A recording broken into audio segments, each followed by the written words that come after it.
मैंने अपनी तरफ से 20 जो है कॉलिंग अटेंशन दी थी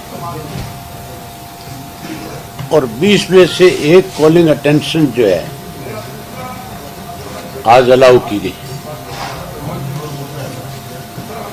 मुझे उम्मीद थी कि बहुत लंबे समय से एक इशू हरियाणा प्रदेश में चल रहा है। जब से ये गठबंधन की सरकार बनी, जब से ये लुटेरे इकट्ठे हुए, यहां पे 24 से ज्यादा घोटाले हुए और उन 24 में से एक शराब घोटाला भी है, जिसकी हम लंबे समय से मांग कर रहे थे। हर विधानसभा के सेशन में शराब घोटाले पे सरकार से चर्चा चाहते थे कि इस पे चर्चा हो और इसके ऊपर जो एससीटी की रिपोर्ट तैयार हुई है वो रिपोर्ट और उसके साथ साथ विजिलेंस की जो रिपोर्ट है वो भी चीफ सेक्रेटरी का, उसके ऊपर जो मुख्यमंत्री ने एक मेंबर की कमेटी बनाई थी उसकी रिपोर्ट भी पब्लिक होनी चाहिए, विधानसभा में पटल पे रखी जानी चाहिए और उसके अंदर जो दोषी लोग हैं उनके खिलाफ कार्रवाई होनी चाहिए। लगातार मैं इस बात की मांग विधानसभा में कर रहा था। अब की बार मैंने फिर जब उसको कॉलिंग अटेंशन के लिए दिया तो उसको मंजूर कर लिया गया। मंजूर तो होगी, लेकिन मंजूर होने के बाद सरकार कैसे इससे टले, जैसे हर बारी टलती रही।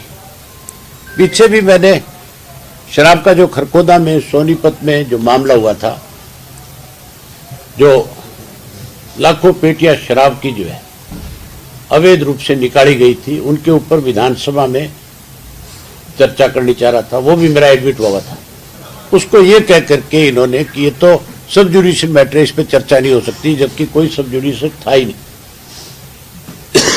अब की बार फिर उसको कैसे टाला जाए, इसके लिए मुख्यमंत्री से चिट्ठी लिखाई गई स्पीकर को और चिट्ठी में यह लिख दिया कि शराब से जुड़े मामले का रिप्लाई जो है होम मिनिस्टर देगा, जबकि एक्साइज मंत्री को देना चाहिए था। अगर मान लो कोई मिनिस्टर प्रेजेंट नहीं है, कोई भी कॉलिंग है, कोई क्वेश्चन आवर है, उसके अंदर फिर कोई दूसरा मंत्री खड़ा होकर के जवाब देता है। हैरानी की बात है, पिछली दफा एक मेरा क्वेश्चन लगा हुआ था जिसपे होम मिनिस्टर है जवाब देना था, होम मिनिस्टर हाउस में था नहीं। मैंने जब कहा कि भाई मेरी बात का जवाब कौन देगा, तो मुख्यमंत्री तुरंत खड़े होकर के उसका रिप्लाई करने लग गया। उस रिप्लाई में भी मुख्यमंत्री ने इस तरह के शब्द जोड़ दिए जिनका कोई संबंध नहीं था। बाद में उसमें हाउस के इस आपके स्पीकर ऑफिस से 6 लोगों को सस्पेंड किया केवल लिपापोती करने के लिए। आज भी तो जवाब है, होम मिनिस्टर नहीं था तो पार्लियामेंट अफेयर मिनिस्टर दे सकता था, वो नहीं देता तो उसकी जगह कोई और दूसरे मिनिस्टर की ड्यूटी लगती। जवाब देने की बजाय डिप्टी स्पीकर ने उसको जो है डेफर कर दिया। अब जब मैंने स्पीकर से ये पूछा कि भाई इसके ऊपर चर्चा क्यों नहीं करा रहे आप तो कहने लगा कि हमने इसको डेफर कर दिया और आगे बिजनेस का पता करके फिर मैं आपको बताऊंगा कि किस डेट को कराएंगे। मैंने कहा मुझे आप डेट बता दें, जो डेट आप बताओगे मैं उस डेट के ऊपर अपनी तैयारी कर लूंगा। पहले डेट बताओ कि इस सेशन में कराओगे कि आगे जो सेशन आ रहा है उसमें कराओगे। बजाय मुझे डेट बताने के स्पीकर मेरे साथ बेवजह उलझ जा चला गया और इस हद तक उलझ गया कि स्पीकर जो है अपनी जो लैंग्वेज थी, अपनी जो स्पीकर की भाषा होनी चाहिए एक मेंबर के प्रति, एक मेंबर तो हो सकता है आवेश में आकर के कुछ भी कह दे। सरकार के खिलाफ अगर किसी के पास कोई दस्तावेज है तो वो उस दस्तावेज को पेश करते हुए किसी के साथ उलझ भी सकता है, लेकिन स्पीकर का काम नहीं है कि वो कोई इस तरह की भाषा बोले जिससे हाउस की मर्यादा खत्म हो जाए। अगर मेंबर गलत बोल जाता है तो मेंबर तो माफी मांग लेगा, उसको तो मजबूर कर लिया जाता है इस बात के लिए भी तैने अगर कुछ गलत कहा या तो तू तेरे शब्द वापस ले ले, अदरवाइज तेरे खिलाफ कार्रवाई करेगा। स्पीकर अगर गलत बोलेगा उसके खिलाफ कौन कार्रवाई करेगा। आपने देखा है कि आज जिस तरह से स्पीकर मुझे कह रहा था कि मैं बख्शूंगा नहीं, मैं पहले तो आपके माध्यम से स्पीकर से ये पूछना चाहता हूं कि कितने को लोगों को तूने अब तक बख्शा नहीं है। ये बादशाह उसको अपने घर में तो बोल सकता है, हाउस के अंदर नहीं बोल सकता। ये छूट हाउस में कोई नहीं देगा। ये तो विपक्ष कमजोर है, विपक्ष में मान के चलो कि सरकार से दबता है। अदरवाइज आज ही स्पीकर को इस बात के लिए मजबूर कर लेता कि तू अपने कहे हुए शब्द पहले वापस ले। विपक्ष है ही नहीं, क्योंकि विपक्ष तो केवल लिपापोती करने के लिए है। जो सरकार चाहती है उसी की भाषा विपक्ष बोलता है। आपने देख लिया होगा कि वो इस तरह की भाषा बोल रहा था और विपक्ष बैठा बैठा कान बोचे बैठा हुआ था। कैसे सरकार को बचाया जाए, स्पीकर 24 घंटे इस काम में लगा हुआ है। सुबह भी सेम यही बात हुई थी। सुबह जब एक इशू मैंने 0 ओवर में उठाया एयरपोर्ट का लेकर के, इनको बड़ी तकलीफ हुई इस बात के कि भी हमें कैसे ये जो झूठा साबित कर रहे हैं। आप सबने देखा है कि मुख्यमंत्री ने अनेक दफा ये बात कही कि हिसार में इंटरनेशनल एयरपोर्ट बन रहा है। उसके बाद दुष्यंत ने अनेक दफा कही, कमल गुप्ता जैसे व्यक्ति से कहलाया गया।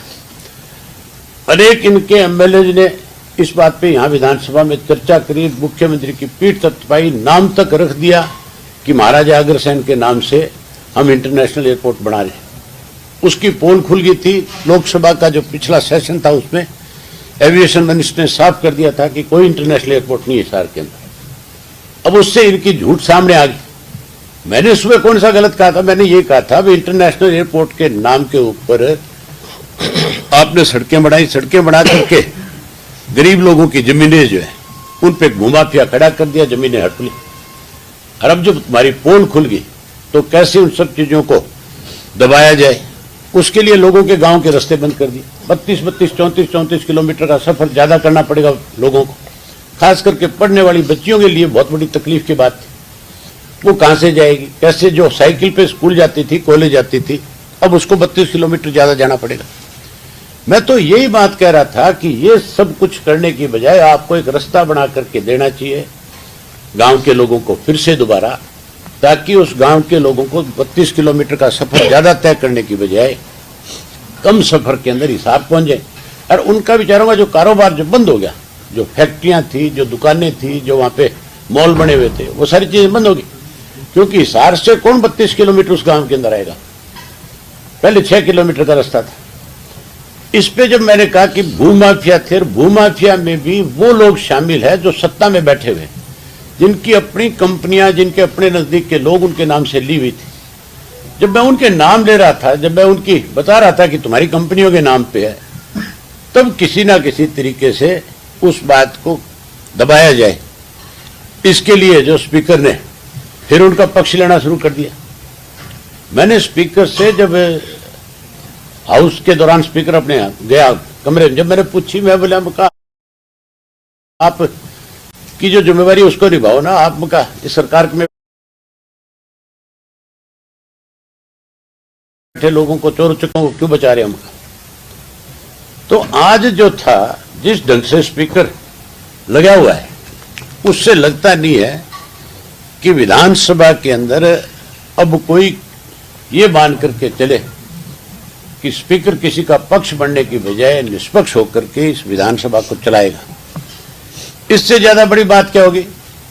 मुझे पहले धमकाने की कोशिश करी, डराने की कोशिश करी, और फिर जब मैं बाहर आ गया, जब स्पीकर को लगा कि भी तो तेरे से बिना वजह जो तू इसके ऊपर प्रेशर बनाना चाहता है, तेरी इस बात से नहीं दबेगा, तो फिर और तो कोई जोर चला नहीं।